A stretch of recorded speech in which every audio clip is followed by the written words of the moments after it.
आमे excise superintendent Shri Karunashankar Tiwari निर्देश क्रमे आमे 2-3 है खबरटा पाइलु आम कड़ा नजर रखी लटरी आम सडन चढ़ऊ तो करूनी कि आम सब जगह स्पाई एनगेज करूँ। गत राति प्राय 3:30 बेले आम 2टा टीम तैयारी कलु। 2टा टीम आम गोटे मोबाइल स्क्वाड टीम रही आ गोटे टीम रही सालेपुर रेंज इन्स्पेक्टर आउ टीम सहित मिसिक आम 14 एक्साइज स्टेशन आ निश्चित पुल एक्साइज स्टेशन सब मिसिक रही। आम अलीनगर गाँव पर से पर्टिकुलर जड़े लोक थिला अमूली बोली जार ना आम कम्प्लेन थिला, रिपीटेड कम्प्लेन थिला ताकू हम ट्रैक करूँ। से गोटे अलग जगार जिनस सब आनी निज घरे रखिकी स्पिरिट आउ किसी डुप्लिकेट पेपर आ बैच गुड़ाक रखिकी से डुप्लिकेट करके बाहर जाड़ा सप्लाई करते।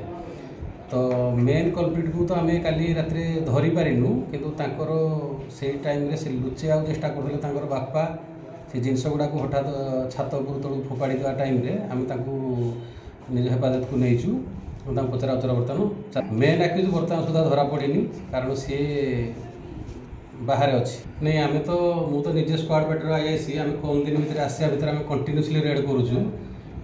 लास्ट 7 मास भितर आम एरिया 4-5 थर रेड करूँ केवल डुप्लिकेट आगर भी गोटे डुप्लिकेट केस होती। आज सकाल आम 4टा जगह चढ़ऊ कर गोटे अच्छी गोटे आम नियरेस्ट गोटे फरेन लिकर सप ता साइड भी खबर पाइलु से पाइलु कि खाली बोतल गुड़ाक पाइलु डुप्लिकेटर विदाउट बैच वाला खाली बोतल गुड़ाक से पाइलु कि कौन आशा मिलना किसी लोक भी मिलना अलग किसी क्लू मिलनी आम मेन लोक पाखे पहुँचा बर्तमान चेष्टा करूँ इन्वेस्टिगेशन आम कंटिन्यू रखी। डुप्लिकेट मद बर्तमान तार जो बैच गुड़ा पाखापाखि 300 स्टिकर आमर जबत होती। स्पिरिट 14 लीटर आमर duplicate foreign liquor 20 litre plus आमर जबत होती।